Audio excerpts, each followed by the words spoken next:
waxaa jira dhalinyaro fara badan oo leh hal abuur ganacsi ama haysta fikrado hal abuur ganacsi kuwaas oo ay rabaan inay hirgeliyaan si ay uga qayb qaataan inay iyagu naftooda shaqo u abuuraan ay shaqo abuurka sidoo kale ka qayb qaataan iyo kobaca dhaqaale guud ahaan laakiin dhalinyartana alaaba ma helaan xirfadda aqoonta iyo dhaqaalaha muhiimka u ah in la hirgeliyo ganacsi ama ma garanaysaa ganacsi lagu abuuro.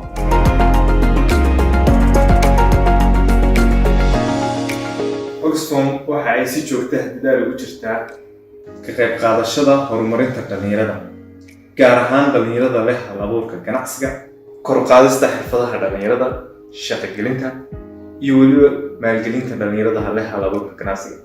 iyadoo ka duuleysa arrimaha aan sheegay Oxfam waxa ay qayb ka tahay barnaamijkan ay wado Harhab si loo kobciyo hal abuur dhalinyarada leh hal abuurka ganacsiga.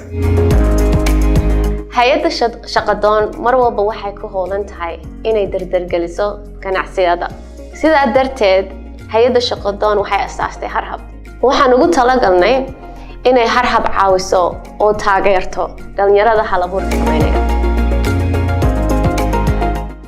maalgelinta barnaamijkan nasiiyay wax badan bay naga caawisay oo ah in businesskayga sameeyo kobcin oo koritaan sameeyo taasoo noo hirgelisay inaan adeegyadii aan qabanayno si horumarino shaqaaleysiinna aan sameyno oo shaqaalihii aan ballaarino.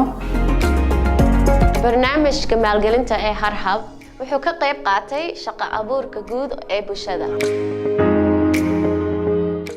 ilaa iyo bilowgii barnaamijka waxaanu helnay in ka badan 1,000 codsi oo soo codsaday barnaamijkeena qayb ka noqdaan.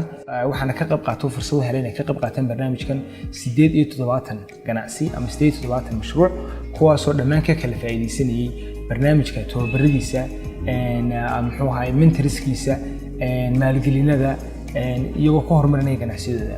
20 ka mid ah 78 ka ganacsi waxay iyaguna fursado heleen in ay maalgelino kala duwan oo u dhaxeeya 8,000 ilaa iyo 2,500 ay ka helaan barnaamijkan kuwaas oo iyaguna maanta ku shaqeeya kuna balaariyay ganacsiyadoodii oo ka qayb qaadanaya horumarka guud ee bulshada dhan walba.